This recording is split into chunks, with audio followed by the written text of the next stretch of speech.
Muito bem, pessoal. Vamos lá. Nós vamos nos organizar que esse agora vai ser o conjunto de aulas para o segundo bimestre.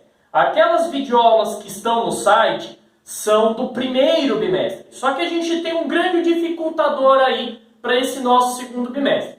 Quem percebeu, eu tenho um conjunto de slides, mais de 250 slides, somente do segundo bimestre. O conteúdo do terceiro ano ele é muito grande. Afinal de contas, a gente vai falar sobre a diversidade da vida e a especificidade dos seres vivos. Então, parte tecidual, parte anatômica, fisiológica, a gente vai acabar estudando nesse segundo bimestre. O que eu fiz para facilitar o nosso estudo do segundo bimestre? Eu vou dividir essas videoaulas em 3 partes, né? A gente vai falar sobre biologia vegetal. Então, o segundo bimestre ele vai tratar sobre a biologia vegetal, todo o material de histologia e fisiologia vegetal eu vou passar agora no segundo bimestre. No terceiro bimestre, eu vou colocar biologia animal. Então, toda a histologia e toda a fisiologia animal eu vou deixar com as videoaulas aí do terceiro bimestre. Além disso, ficou faltando ainda biologia humana. Aí a parte da biologia humana, se der tempo, eu vou deixar no terceiro bimestre, ok? Caso contrário, vou jogar para o quarto bimestre. Afinal de contas, só para essa nossa aula de biologia vegetal são 6 videoaulas, tá? Contando com essa. Para biologia animal, em torno de umas 7 videoaulas. E para biologia humana, 7 a 8 aulas também. Então, esse conjunto de aulas vou deixar tudo disponível no meu site. Beleza, pessoal? Então vamos começar. A gente vai começar aí com biologia vegetal. Até mais, pessoal!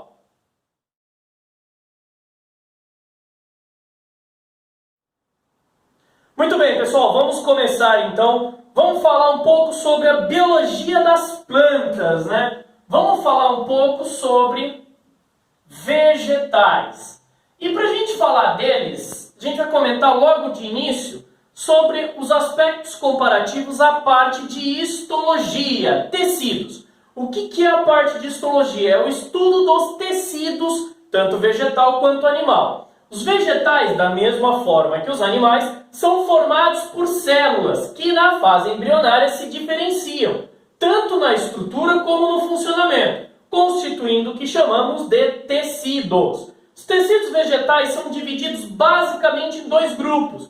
Os meristemas, que são tecidos embrionários, e os tecidos permanentes ou diferenciados. E é claro, o primeiro tecido que a gente vai estudar são os famosos meristemas, né? Meristemas. O que são esses meristemas? São tecidos responsáveis pelo crescimento e desenvolvimento da planta. Formam-se a partir de divisões meióticas, né, desde o zigoto. Suas células são pequenas e não apresentam diferenciações. Então são tecidos, são células aí que se preparam para se diferenciar. Ele dá origem ao vegetal e depois vai se diferenciando. Existem 2 tipos de meristema. O que nós chamamos de primários, né? Meristemas primários, responsável pelo crescimento longitudinal da planta, então faz com que a planta cresça ou para cima, no caso da parte externa, ou para baixo, no caso das raízes, tá? A partir do embrião. São encontradas nas partes em que ocorre crescimento, região da raiz e do caule, gemas apicais e gemas laterais. Vamos ver cada um desses itens. À medida que as células do meristema primário se proliferam, dão origem à epiderme e ao córtex e ao cilindro central. Na raiz, além dessas 3 variedades citadas, formam-se também o caliptogênio, que é uma partezinha na ponta da raiz que facilita a penetração dela no solo. Tá? Além disso, a gente vai ter o meristema secundário. O que é o meristema secundário?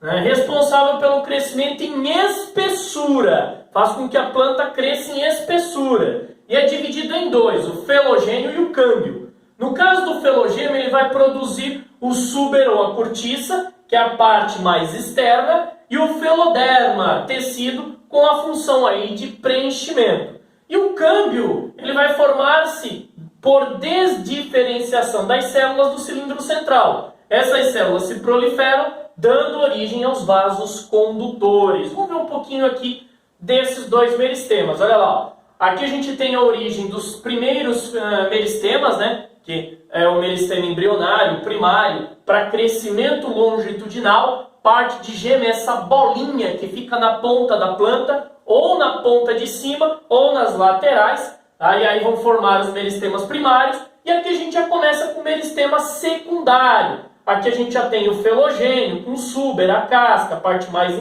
externa, né? E aqui a gente tem o câmbio, que é a parte mais interna, onde você tem a formação dos vasos condutores, floema e xilema, conduzindo seiva, ok? Dando continuidade, aí a gente entra nos tecidos de preenchimento, né? Os tecidos posteriores, os próximos tecidos. Vamos falar agora sobre parênquimas. Os parênquimas. Esses tecidos, ele tem a função aí de reserva e assimilação. O parênquima ele pode ser dividido em clorofiliano e de reserva. Mesmo o clorofiliano, ele também pode ser subdividido, encontrado em grande quantidade nas folhas e nos caules finos e verdes. Suas células são ricas em clorofila, portanto tem função fotossintética, onde ocorre principalmente a fotossíntese. De acordo com o formato e a função das células, o tecido parênquimatoso clorofiliano ele pode se dividir em lacunoso e palissádico. O lacunoso deixa buracos, tá? Para reserva de substâncias. O palissádico são células que ficam uma do lado da outra, tá? Justapostas, uma do lado da outra. E o parênquima de reserva, especializado em armazenar reserva de substâncias. Olha lá, ó. Parênquima lacunoso, formando esses buracos nos tecidos, e o palissádico, onde você tem aí as células uma do lado da outra. Além do tecido parênquimatoso, dos parênquimas, a gente tem os tecidos tegumentares, né? Os tegumentos. Os tecidos tegumentares, também conhecidos como tecidos de proteção e revestimento, têm por função proteger a planta e adaptá-la ao ambiente terrestre. O tecido tegumentar apresenta dois tipos básicos. A epiderme, onde você tem algumas adaptações, algumas alterações, e o súber ou tecido suberoso. Vamos começar pela epiderme, tá? Camada de células justapostas, uma do ladinho da outra, revestindo todas as partes da planta. Ela pode exercer várias funções e várias adaptações. Tais como, vamos ver algumas dessas adaptações. Cutícula, a camada de lipídios com função impermeabilizadora. Então essa camadinha aqui, ó, por fora da planta, que serve para impermeabilizar, impedir que a planta venha perder água para o ambiente, ok?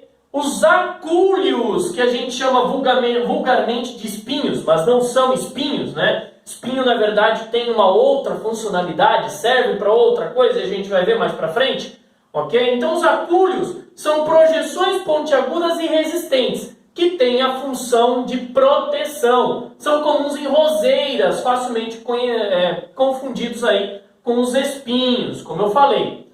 Os pelos, que estão nos tecidos tegumentares ainda, quando presentes nas folhas, protegem contra a perda aí de água. Nas raízes são encontrados os famosos pelos absorventes. Então esses pelos têm duas funções básicas.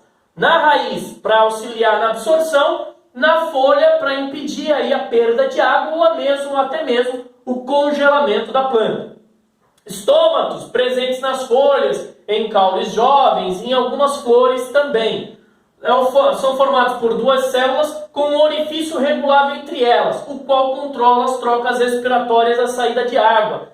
Esse controle de água, essa saída, né, a quantidade de saída de água, é o que faz com que movimente a água dentro da planta.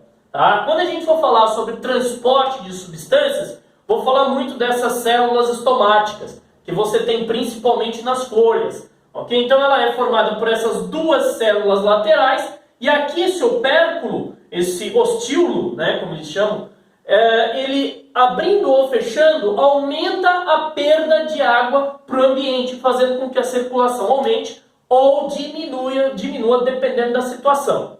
Hidatódios com características e funções semelhantes ao dos estômatos. Localiza-se nas bordas das folhas, por onde são eliminados os excessos de água. Os estômatos, como eu falei, controla a vaporização ou evapotranspiração de água. Aqui é a eliminação de água líquida praticamente, ok? E agora a gente vai falar sobre os tecidos secretores.